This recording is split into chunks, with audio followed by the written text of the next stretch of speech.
Balanços de massa, movimento e energia.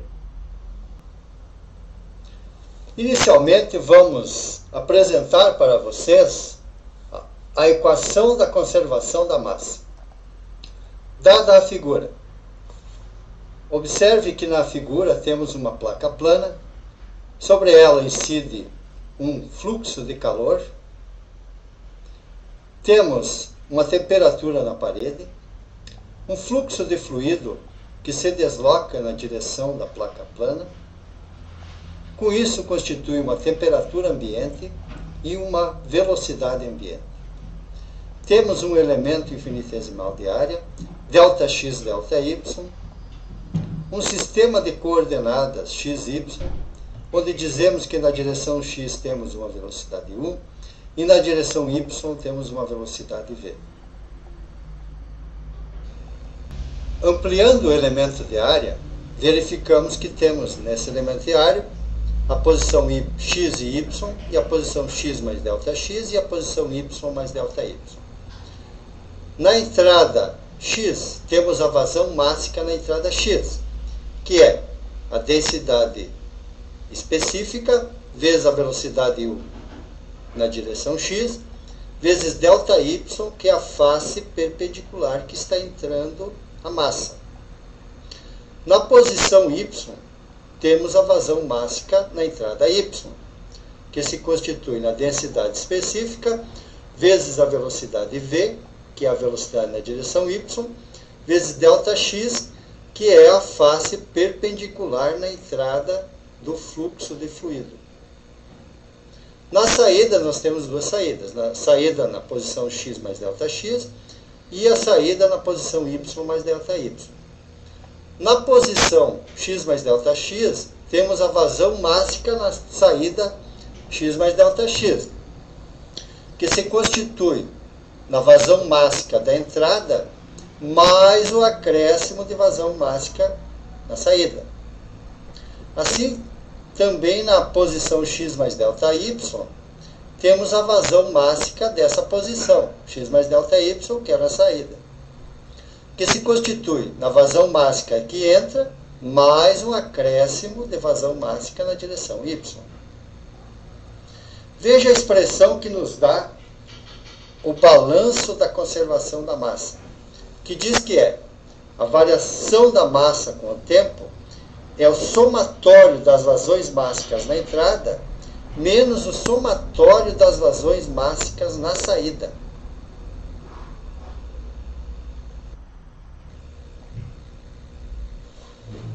Substituindo na expressão anterior o m, que é a massa, que é a densidade específica vezes a variação infinitesimal ΔX, ΔY, temos então que a variação da massa com o tempo é o somatório das vazões mássicas na entrada, que é dada por esses dois valores, menos o somatório das vazões mássicas na saída, que é dado por esses outros termos aqui. Fazendo as devidas simplificações, vamos obter esta expressão aqui, que nos diz que a variação da massa com o tempo é igual ao somatório das diferenças das vazões mássicas na entrada e a vazão mássica na saída. Colocando todos os termos no mesmo lado da equação e igualando a zero, temos essa expressão aqui, que são esses três termos, que é a variação da massa com o tempo, que é mais a soma da variação mássica na direção x, mais a soma da variação mássica na direção y. Tomando a expressão anterior e dividindo tudo por ΔX, ΔY, ou seja, colocando em evidência ΔX, ΔY, temos essa expressão aqui que nos possibilita a evidência desse ΔX, ΔY. Colocando ele em evidência, fica esse termo que fica entre colchetes aqui, nos possibilita essa colocação em evidência de passar dividindo 0 por ΔX ΔY. Isso, 0 dividido por um valor vai dar 0. O que nos dá essa expressão aqui que nós temos aqui, que diz que a variação da densidade com o tempo mais a soma da variação da densidade específica vezes a velocidade U na direção x, mais a variação da densidade específica vezes a velocidade v na direção y é igual a 0.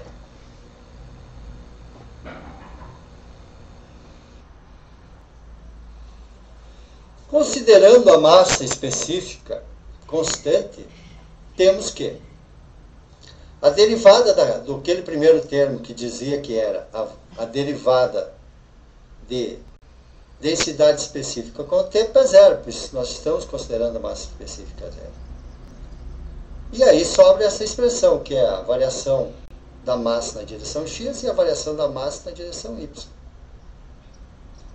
Essa expressão agora, como já consideramos que a massa específica é constante, podemos colocar em evidência devido à propriedade das derivadas. Que a derivada de uma constante, nós podemos fazer vezes uma função variável, podemos fazer a constante vezes a derivada da função variável. Tanto para esse termo, que diz a densidade vezes a velocidade, como esse outro termo que diz que a densidade vezes a velocidade v. Assim temos em evidência esse termo da densidade específica que multiplica a variação da velocidade U na direção x e a variação da velocidade v na direção y. Observe que ficamos com uma expressão que diz que a variação da velocidade U na direção x e a variação da velocidade v na direção y, que é igual a 0. Isso é a equação da continuidade em R2. Ou seja, a equação da conservação da massa, quando consideramos que a densidade específica é constante, ela se torna simplesmente a variação das velocidades nas direções x e y, respectivamente,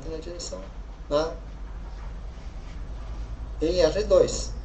Podemos também, analogamente, para R3, considerando 3 eixos coordenados agora, ou no espaço, em que nós temos na direção x uma velocidade u, na direção y uma velocidade v e na direção z uma velocidade w, podemos traduzir analogamente para R3 que a equação da continuidade ou a equação da vazão da massa, ou a equação do balanço de massa, da conservação da massa, é simplesmente o somatório das variações das velocidades na direção x, y e z.